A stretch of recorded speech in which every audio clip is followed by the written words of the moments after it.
And for those that don't know the MSHMP or the Morrison Swine Health Monitoring Program, can you give some highlights there, but also comment on other countries that may not have a system like that? Yes, Marcia, and this is, and I have to go back to, I think I have to go back to the late 2000s, when PRRS, well, of course, PRRS continues to be a frustration for the industry, not only in the US, but in many countries. But in the US, there were a lot of questions as far as occurrence, right? And in the late 2000s, a lot of people started asking themselves, how do we know if PRRS this year is worse than last year's PRRS season? And that's when Dr. Bob Morrison got together with practitioners, and they said, well, why don't we put together your data and his data, and we start counting cases, right? So I believe this occurred in 2010. That's when the project started, And little by little, companies and practices started joining that initiative just to try to understand the trends, right? And I feel like that was a very important step, in the sense that provided a platform for people to share data. In that, a few years ago, it was PRRS, right? But then that they realized very quickly this can be good for any other disease, right? So as time went by, one of Bob's students was able to describe very nicely the trend of PRRS within the US. So they could see that the outbreak would start in the fall and would end in the winter or early spring.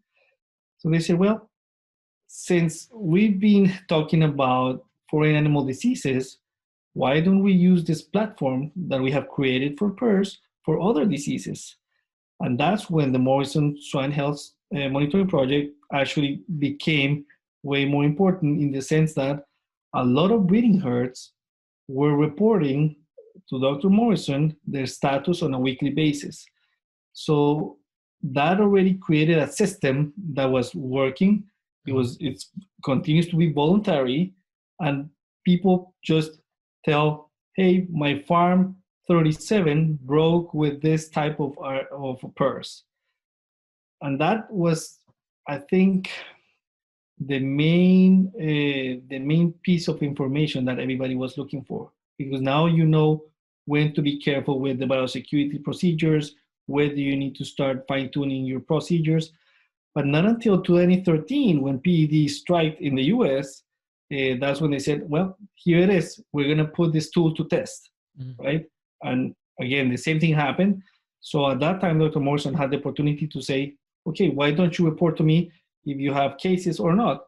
And that became pretty much the reporting tool for the industry. And that's how today we can say that between 2013 and 2014, pretty much half of the industry, or half of the herds, breeding herds in the industry, became positive for PED. So having said that, I think Bob had clear in his mind that this collaborative effort, which is a project from the industry and for the industry, had to keep going on, right? And when I say going on is we need to add more tools, right? Today we know how to count cases. Now we need to start thinking about how can we track movement, right? So that we can be better prepared should an emergency occur, right?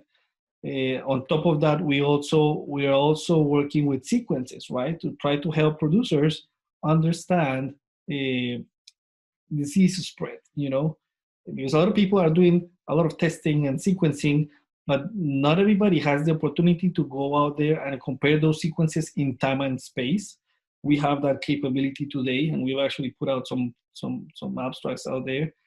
But again, at the end of the day, what we're doing is how can we provide a tool that if tomorrow ASF comes into the country, knock on wood, we can aid in that procedure of tracing back pig movements, understanding the outbreak, understanding the density around that index case. And that's what the Morrison Swine Health Monitoring Project is today.